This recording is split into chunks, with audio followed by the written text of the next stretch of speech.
Hi, I'm Scott for ediblemusic.com.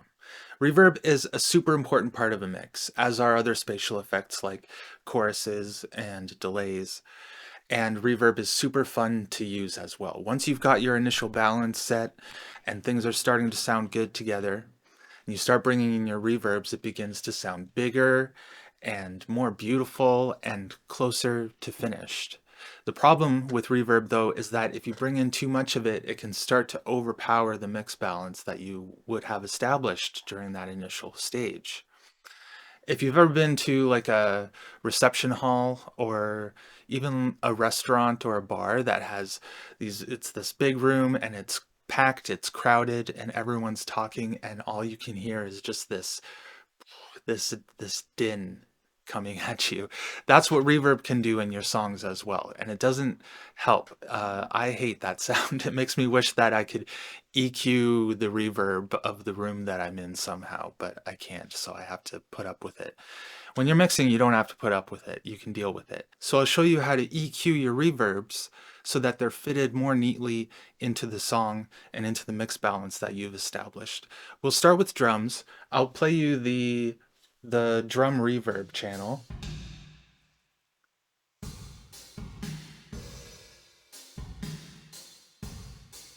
All right, it sounds cool. It sounds huge. It's loud right now, so I'm gonna bring in the rest of the mix and fit it in.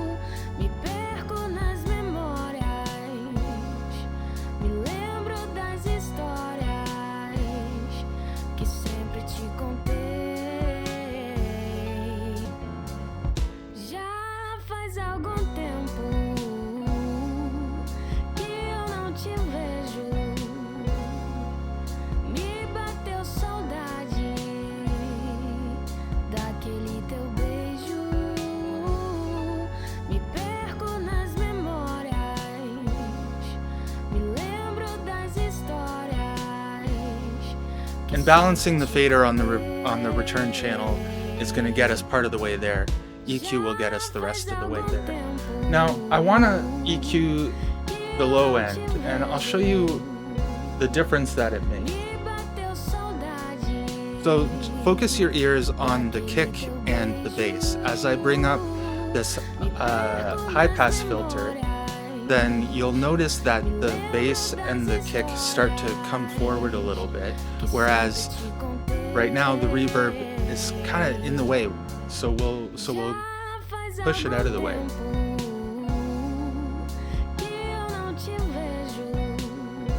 So just listen to the kick and the bass.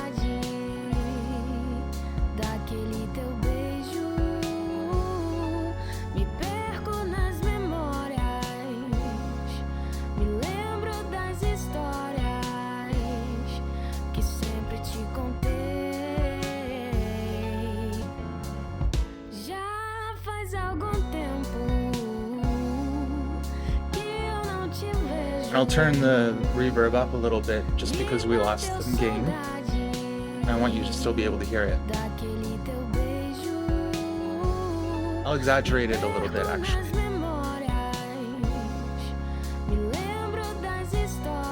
Okay, now I'll turn the EQ on and off.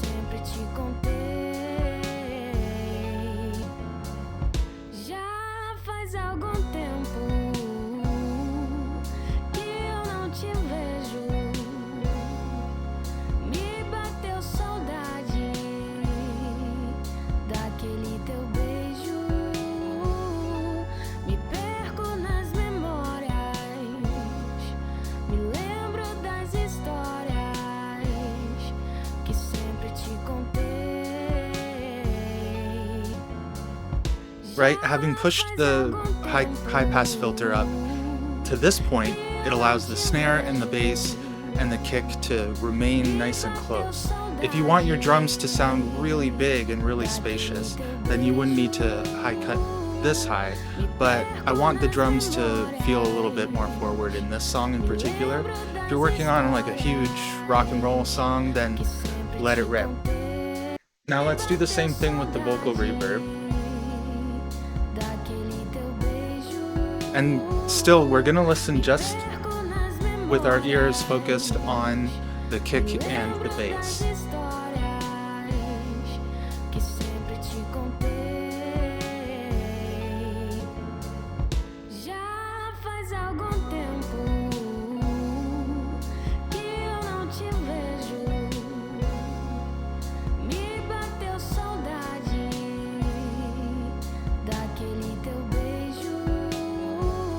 hear there's some lower frequencies kind of swirling around, which are nice. The reverb sounds really good. But again, we want to ensure that the percussion and the rhythm section remains forward here.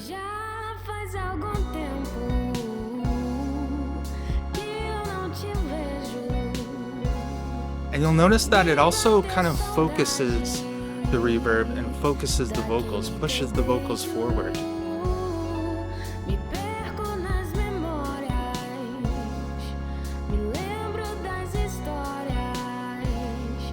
Pretty good.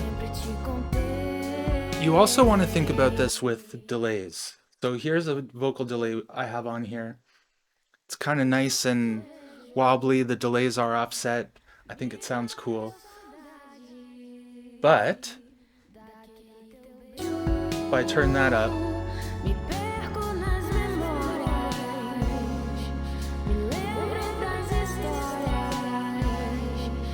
so we can focus the delay as well by using a high pass filter.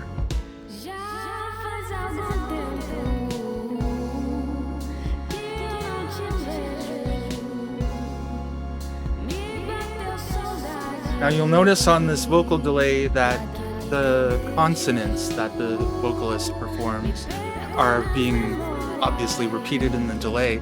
I want the delay to be more subtle, to sort of swim underneath the vocal and let those consonants remain nice and clear and crisp at the front. So just as we used a high pass filter on the low end, we can use either a shelf or a low pass filter to pull down those consonants.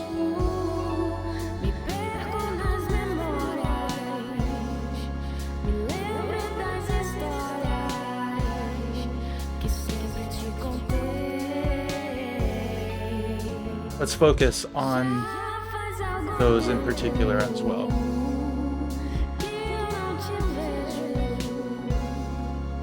So we gave some attention to the bottom. We've given some attention to the top. Let's do that for the drums as well. And this is going to have a really cool effect because depending upon how tall you want the drums to feel, the height that they have in the mix balance, this is how you want to focus on it. So I'll put a low pass filter on.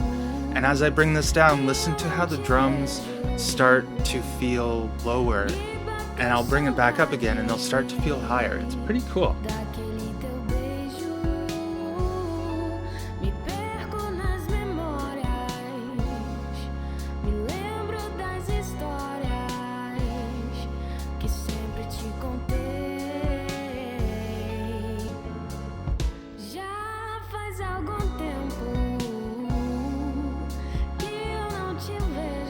Almost like the room starts to become smaller.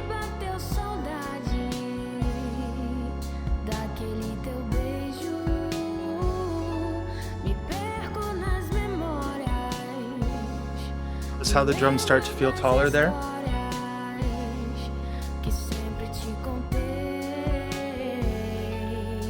I'm gonna set it at a spot where the reverb feels like it's just behind the hi-hat instead of above it.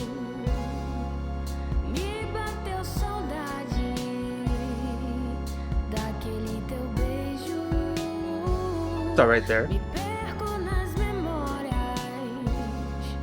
And lastly, one thing that you might find is that there might be some buildup that happens if the reverb is a pretty long reverb and has a lot of the vocals still bouncing around. Then you might want to take out the middle of it, find a spot where that buildup seems to be happening and getting in the way of the vocal that it's providing reverb to.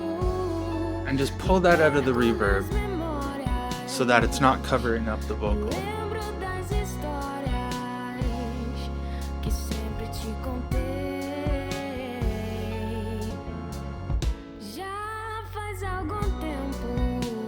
Pretty good.